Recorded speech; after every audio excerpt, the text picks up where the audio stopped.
Speaker YouTube channel थी सुनुन दिन भर खबर पढ़ुचन हेमंत कुमार महापात्र। महानदी झारसुगुड़ा जिला सरधाघाट पाखे गला एप्रिल 19 तारिख दिन होइथिबा डंगा बुड़ी थी 9 जनकर जीवन जाइथिबार मामलार शुणाणी करी जातीय मानवाधिकार आयोग ओडिशा सरकार ठीक कार्यानुष्ठान नाई नैथिबारनु उद्वेग प्रकाश करिछन। इतार छड़ा राज्य अलगा केन्सी जागान बिना लाइसेंस थी जेंता डंगा नाई चलबा सेटा सुनिश्चित करवार लगी मुख्य शासन सचिव को निर्देश देइछन। ओडिशार जेतेटा घाट थी डंगा चालुचे से जगह मान के निरापत्ता व्यवस्था जेंता ठीक भावे पालन करा जिबा से बाबदे पदक्षेप नहीं करी 6 हफ्ता भितरे रिपोर्ट देवा लगी आयोग मुख्य शासन सचिव को कहिछन। इन जनै दिया जाई पारे जे गला एप्रिल 19 तारिख दिन छत्तीसगढ़ रायगढ़ जिलार गुटे परिवार आउ 3टा गाँ थिबा तांकर बंधु बांधव महानदीर आर आड़े अंबावना पाखे थिबा पत्थर सेनिंकर पीठ के गुटे सामाजिक काम थी जोग देवार के जाइथिले। सेमाने जिबार बेले 2टा डंगा थी जाइथिबार बेले गुटे भंगा डंगा थी अलगा 7 जन सहित फिरिथिले। हेले से डंगा उपरे अतका ओजन हेबारनु सरदाघाट नु पाखापाखि 1 किलोमीटर दूरे हीराकुद जलभंडार थी उल्टी जाइकरी 8 जनकर जीवन जाइथिला। सुप्रीम कोर्ट रो वकील राधाकांत त्रिपाठी गणमाध्यम नु ई खबर जानबार उतारू से जातीय मानवाधिकार आयोग इटा नजर के आनीथिले। खाली ई घटना नुहे ओडिशार भिन्न भिन्न जागान बेआईन भावे बिना लाइसेंस थी केन्सी निरापत्ता व्यवस्था नाई थाई करी डंगा चालुथिबारनु एंता अघटन मान घटुथिबारनु आयोग मामला के ग्रहण करवार के अनुरोध करथिले। सही मास 25 तारिख आयोग ई मामला थी पहला शुणाणी करी छत्तीसगढ़ आउ ओडिशा सरकार को रिपोर्ट मागिथिले। झारसुगुड़ा एसपी में 12 तारिख दिन कार्यानुष्ठान रिपोर्ट देई करी ई घटना थी 2 जन को गिरफ करा जाइथिबा रिपोर्ट देइथिले। हेले जून 26 तारिख दिन आयोग को शुणाणी दिन ओडिशा मुख्य शासन सचिव राज्य बिना लाइसेंस थी डंगा चालुथिबार बाबदे केन्सी रिपोर्ट नाई देइथिबारनु आयोग उद्वेग प्रकाश करिछन। केंद्र सरकार उड़ान योजनार उड़े देश का आम नागरिक अधीन थी राउरकेला विमानबंदर रो विकास लगी 57 कोटी 60 लाख टंका जुगाई दिया जाइछे बोली बेसामरिक विमान चलाचल मंत्री किंजारापु राममोहन नायडू कहिछन। आज राज्यसभा न बिजू जनता दल सदस्य मुजिबुल्ला खांकर गोटे प्रश्नर उत्तर थी से कहिछन जे सेल थी अधिकृत राउरकेलार विमान बंदर रो विकास और विमान चलाचल रो उन्नति लगी पहला खेपे बचा जाइछि। सेठानु भुवनेश्वर के गला बछर जनवरी नु एटीआर 72 विमान चालुछि। श्री नायडू कहिछन जे देशे उड़ान योजना थी 2016 मसीहा नु आंचलिक स्तर न आर दुरिया इलाका के संयोग स्थापना लगी विमान बंदर रो विकास काम हाथ के निया जाइछि। केंद्र सरकार पेरिस ओलंपिक्स उपरे गुटे स्मारकी डाक टिकट जारी करिछन। केंद्र जोगाजोग मंत्री ज्योतिरादित्य सिंधिया और क्रीड़ा मंत्री डॉक्टर मनसुख मांडव्य आज नवा दिल्ली न गुटे उत्सव थी ई डाक टिकट उन्मोचन करिछन। ई भितरे ओलंपिक्स थी ब्रोंज पदक पाइथिबा सरबजीत सिंह, आगर क्रिकेटर आकाश चोप्रा आउ steeple change athlete Shrimati Sudha Singh प्रमुख उन्मोचन उत्सव थी जोग देइथिले।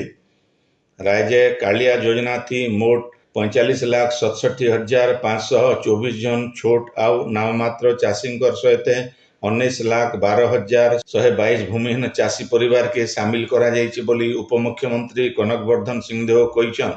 हेले ई योजनार भविष्यत लगी उच्चस्तरीय विचार आलोचना चलीछि। से कहिछन जे गला जून मास 18 तारिख दिन प्रधानमंत्री किसान सम्मान निधि योजनार 17 नंबर किस्ती थी राज्यर 29,73,980 जन को 60 टंका दिया जाइछि। झारसुगुड़ा जिला लखनपुर ब्लॉक रो पंडरी पंचायत रो नायब सरपंच आउ जने वार्ड सभ्यांकर 3टा छुआ थिबारनु जिलापाल सेमान को अयोग्य घोषणा करिछन। पंचायत रो 1 नंबर वार्ड सभ्य आउ नायब सरपंच प्रेमानंद मिर्धा आउ 3 नंबर वार्ड सभ्या संयुक्ता साहूकर 3टा छुआ रहिथिबार बेले गला भोट बेले सेमाने मिछ सत्यपाठ देइथिले। ई बाबदे आरटीआई जोगे मिलिथिबा तथ्य आधार थी पंडरी ग्रामर दिलीप महाराणा झारसुगुड़ा जिलापाल को अभियोग करथिले।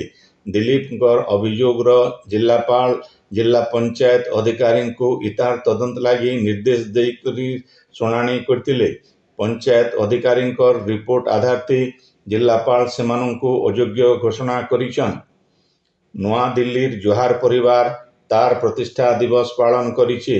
ଅନୁଷ୍ଠାନର ସଭାପତି ରଞ୍ଜନ ପ୍ରଧାନଙ୍କର ଅଧ୍ୟକ୍ଷତା ଆଉ ସୃଜନୀ ମିଶ୍ରଙ୍କର ସଂଯୋଜନାଥି ହେଇଥିବାର ଉତ୍ସବଥି ବରଗଡ଼ ସାଂସଦ ପ୍ରଦୀପ ପୁରୋହିତ ମୁଖ୍ୟ ଅତିଥି, ଭାରତ ସରକାରଙ୍କ 16 ନମ୍ବର ଅର୍ଥ ଆୟୋଗର ସଭ୍ୟ ମନୋଜ ପଣ୍ଡା, କେରଳ ସରକାରଙ୍କର ଅଗ୍ନିଶମ ମହାନିର୍ଦ୍ଦେଶକ ଡକ୍ଟର ସଞ୍ଜୀବ ପାଟଜୋଶୀ ଆଉ ବରିଷ୍ଠ ସାମ୍ବାଦିକ ଡକ୍ଟର ଭବାନୀ ଦୀକ୍ଷିତ ସମ୍ମାନିତ ଅତିଥି ଭାବେ ଯୋଗ ଦେଇଥିଲେ।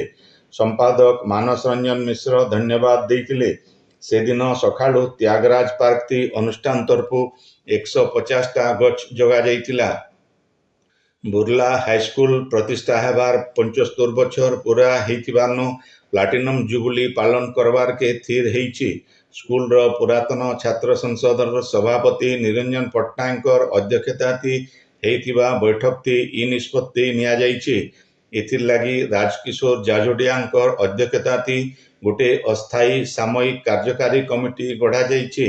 କମିଟିଥି ନିରଞ୍ଜନ ପଟ୍ଟନାୟକ ସଭାପତି, ସୁରେଶ ଚନ୍ଦ୍ର ପଣ୍ଡା ଉପସଭାପତି, ଦେବାଶିଷ ନନ୍ଦ ସମ୍ପାଦକ, ରଶ୍ମି ରଞ୍ଜନ ଶତପଥୀ ସହସମ୍ପାଦକ, ନୟନ କୁମାର ନାୟକ କୋଷାଧ୍ୟକ୍ଷ ଆଉ ଅନୁପ ପଣ୍ଡା ଅଫିସ ସମ୍ପାଦକ ରହିଛନ୍।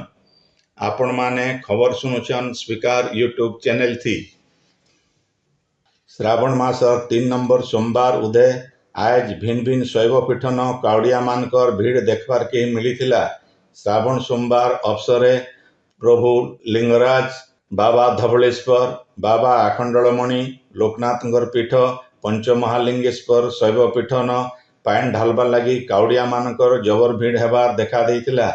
ସମ୍ବଲପୁର ଜିଲ୍ଲାର ହୁମାର ବିମଳେଶ୍ୱର ବାବା, ମାନେଶ୍ୱରର ମାନ୍ଧାତା ବାବା, ହାତୀବାଡ଼ି ପାଖର କଳ୍ପେଶ୍ୱର ବାବା, ଜମେନକିରା ପାଖର ମୁକ୍ତେଶ୍ୱର ବାବା ଆଉ ସମ୍ବଲପୁର ସହରର ବାଲିବନ୍ଧାର ସୋମନାଥ ବାବା, ବୁଢ଼ାରଜାର କୋଶଳେଶ୍ୱର ବାବା, ନନ୍ଦପଡ଼ାର ବାଲୁଙ୍କେଶ୍ୱର ବାବା, ଝାଡ଼ୁଆପଡ଼ାର ଲୋକନାଥ ବାବା, ମୁଦିପଡ଼ାର ଜାଗେଶ୍ୱର ବାବା ଆଉ ଦୁର୍ଗାପାଲିର ଗୁଡ଼େଶ୍ୱର ବାବାଙ୍କର ସହିତ ଶିବ ମନ୍ଦିରମାନକେ ଆଜ ଭୋରନୁ ଭକ୍ତମାନଙ୍କର ଭିଡ଼ ଲାଗି ରହିଥିଲା। ସେନ୍ତା ବଲାଙ୍ଗୀର ହରିଶଙ୍କର ଶୈବପୀଠନ ବିଲ୍ ପାଣି ଚଢ଼ାବାର ଲାଗି ଗଲା ରାତିନୁ କାଉଡ଼ିଆମାନଙ୍କର ଭିଡ଼ ହେଇଥିଲା। ସୁବର୍ଣ୍ଣପୁରନ ବିଲ୍ ଅଷ୍ଟଶମ୍ଭୁ ବାବା, ସୁବର୍ଣ୍ଣମେରୁ, ରାମେଶ୍ୱର, ଗୋକର୍ଣ୍ଣେଶ୍ୱର ସହିତ ଭିନ୍ନ ଭିନ୍ନ ଶୈବପୀଠମାନକେ ଜଳାଭିଷେକ ଲାଗି କାଉଡ଼ିଆମାନଙ୍କର ଜବର ଭିଡ଼ ହେଇଥିଲା। ବୌଦ୍ଧ ଜିଲ୍ଲାର ଐତିହାସିକ ଗନ୍ଧରାଡ଼ି ପୀଠ ସହିତ ଭିନ୍ନ ଭିନ୍ନ ଶିବ ମନ୍ଦିରମାନକେ କାଉଡ଼ିଆମାନଙ୍କର ଭିଡ଼ ହେଇଥିଲା। କାଉଡ଼ିଆମାନେ ଯେନ୍ତା ଶାନ୍ତି ଶୃଙ୍ଖଳାଥି ପାଣି ଢାଲି ପାରିବେ ସେଥିର୍ଲାଗି ମନ୍ଦିର କମିଟିମାନଙ୍କର ତରଫରୁ ପ୍ରସ୍ତୁତି କରାଯାଇଥିଲା। ନିର୍ବାଚନଥି ଅନିୟମିତତା ଅଭିଯୋଗ ବାବଦ ମାମଲାର ପ୍ରାଥମିକ ଶୁଣାଣି କରି ହାଇକୋର୍ଟ 3 ଜଣ ବିଧାୟକଙ୍କୁ ନୋଟିସ ଜାରି କରିଛନ୍।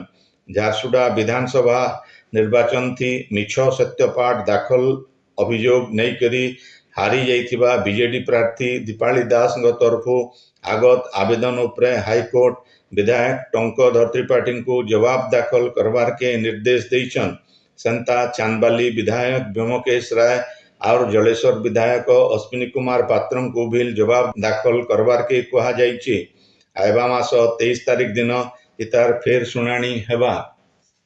ଓଡ଼ିଶାର କଳା ସଂସ୍କୃତି ଆଉ ସମ୍ବଲପୁରୀ ଶାଢ଼ୀନୁ ମୂଲ କରି ଭିନ୍ନ ଭିନ୍ନ କପଡ଼ାର ପ୍ରଚାର ପ୍ରସାର ଲାଗି ସ୍ୱାଭିମାନୀ ବିଶ୍ୱ ଓଡ଼ିଆ ମହିଳା ସଂଗଠନ ତରଫରୁ ନୂଆଦିଲ୍ଲୀନ ଗୋଟିଏ କାର୍ଯ୍ୟକ୍ରମ ହେଇଯାଇଛି। ଇଣ୍ଡିଆ ଗେଟ୍ ପାଖେ ବହୁତଟି ଓଡ଼ିଆ ପ୍ରବାସୀ ମହିଳା ସମ୍ବଲପୁରୀ ଶାଢ଼ୀ ପିନ୍ଧିକରି ୱାକାଥନ୍ଥି ଭାଗ ନେଇଥିଲେ।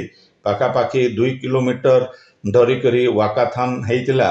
କେନ୍ଦ୍ରମନ୍ତ୍ରୀ ଧର୍ମେନ୍ଦ୍ର ପ୍ରଧାନଙ୍କର ଧର୍ମପତ୍ନୀ ମୃଦୁଳା ପ୍ରଧାନ, ସାଂସଦ ସୁଲତା ଦେଓ ଆଉ ଆଘର ଲେଫ୍ଟନାଣ୍ଟ ଜେନେରାଲ ଏ.କେ. ସାମନ୍ତରାୟ ଏଥି ଯୋଗ ଦେଇଥିଲେ। ମହିଳା ସଂଗଠନର ସଭାନେତ୍ରୀ ସସ୍ମିତା ମିଶ୍ର କହିଛନ୍ତି ଯେ ସାରା ଦେଶଥି ଏନ୍ତା କାର୍ଯ୍ୟକ୍ରମମାନ କରାଯାଉଛି। ଏଥିର୍ଲାଗି ଓଡ଼ିଶାର ହସ୍ତତନ୍ତ ଜିନିଷର ଚାହିଦା ବଢ଼ବାର ସାଙ୍ଗେ ସାଙ୍ଗେ ବୁଣାକାରମାନେ ଉତ୍ସାହିତ ହେବେ। କାର୍ଯ୍ୟକ୍ରମଥି ସଂଗଠନର ସଦସ୍ୟା ପୁଷ୍ପା ସାହୁ, ସ୍ମରଣିକା ମହାନ୍ତି, ନମ୍ରତା ପଣ୍ଡା, ପ୍ରମୋଦିନୀ ବେହେରା, ସଂଘମିତ୍ରା ରଥ ଆଉ ସଙ୍ଗୀତା ସ୍ୱାଇଁ ଯୋଗ ଦେଇଥିଲେ। ପଶ୍ଚିମ ଓଡ଼ିଶାର ଭିନ୍ନ ଭିନ୍ନ ଜାଗାନ ଲୋକମାନଙ୍କର ଅଭିଯୋଗର ସମାଧାନ ଲାଗି ଆଜି ଜନଶୁଣାଣି ଶିବିର ହେଇଯାଇଛି। ସମ୍ବଲପୁର ଜିଲ୍ଲାର ମାନେସର ବ୍ଲକନ ହେଇଥିବା ମିଳିତ ଅଭିଯୋଗ ଶୁଣାଣିଟି 67ଟା ଅଭିଯୋଗ ଆସିଥିଲା। ସେଥିର ଭିତରୁ 33ଟା ଅଭିଯୋଗର ସମାଧାନ କରାଯାଇଥିଲା। ଅଭିଯୋଗ ଶୁଣାଣି ଆଗନୁ ଜିଲ୍ଲାପାଳ ଅକ୍ଷୟ ସୁନୀଲ ଅଗ୍ରୱାଲ 2 ଜଣ ହିତାଧିକାରୀଙ୍କୁ ହୁଇଲଚେୟାର, 11 ଜଣଙ୍କୁ ମଧୁବାବୁ ପେନସନ ଯୋଜନା ବାର୍ଦ୍ଧକ୍ୟ ଭତ୍ତା ଆଉ 20 ଜଣଙ୍କୁ ଲେବର କାର୍ଡ ବାଣ୍ଟିଥିଲେ।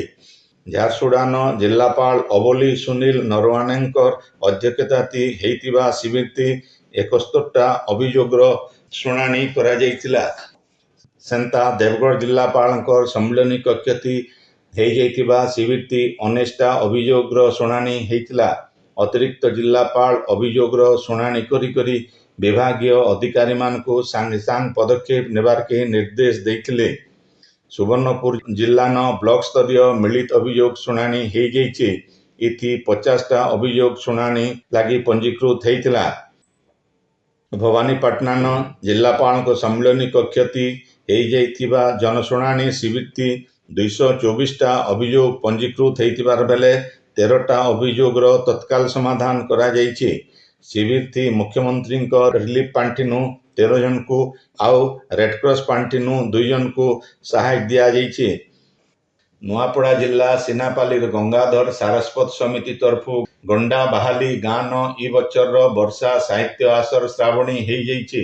ଏ ଅବସରରେ ସାରସ୍ୱତ ସମିତିର ସଭାପତି ବୈଷ୍ଣବ ମେହେରଙ୍କର ଅଧ୍ୟକ୍ଷତାରେ ହେଇଥିବା ସାରସ୍ୱତ ଆସରଟି ବହୁତ ଶିକ୍ଷାବିତ ଯୋଗ ଦେଇକରି ସାହିତ୍ୟର ଭିନ୍ନ ଭିନ୍ନ ଦିଗ ଆଉ ସଂସ୍କୃତି ଉପରେ ଆଲୋଚନା କରିଥିଲେ।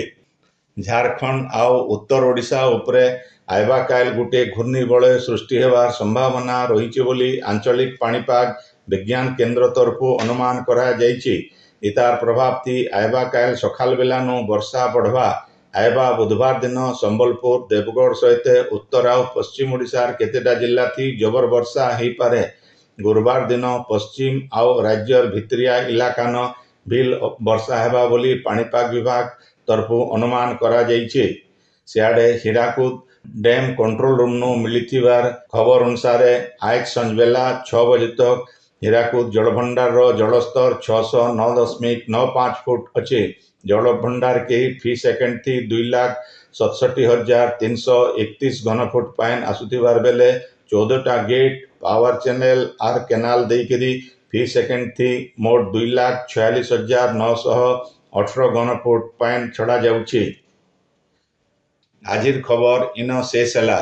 ଆପଣଙ୍କର ଇଲାକାଥି ହେଉଥିବା ସଭା, ସମିତି, ସାଂସ୍କୃତିକ କାର୍ଯ୍ୟକ୍ରମ ବାବଦେ ଖବର ପ୍ରସାରଣ ଲାଗି ଆମର ହ୍ୱାଟ୍ସଆପ ନମ୍ବର 9437348018 କେ ଲେଖିକରି ପଠେଇ ପାରବେ। ସମ୍ବଲପୁରୀ ଭାଷା କେ ବରକସ करवार लगी आमर यूट्यूब चैनल के लाइक, शेयर और सब्सक्राइब करवार के अनुरोध। आइबा काल खबर फिर सुनी पारबे रातिर 9 बजे। जोहार।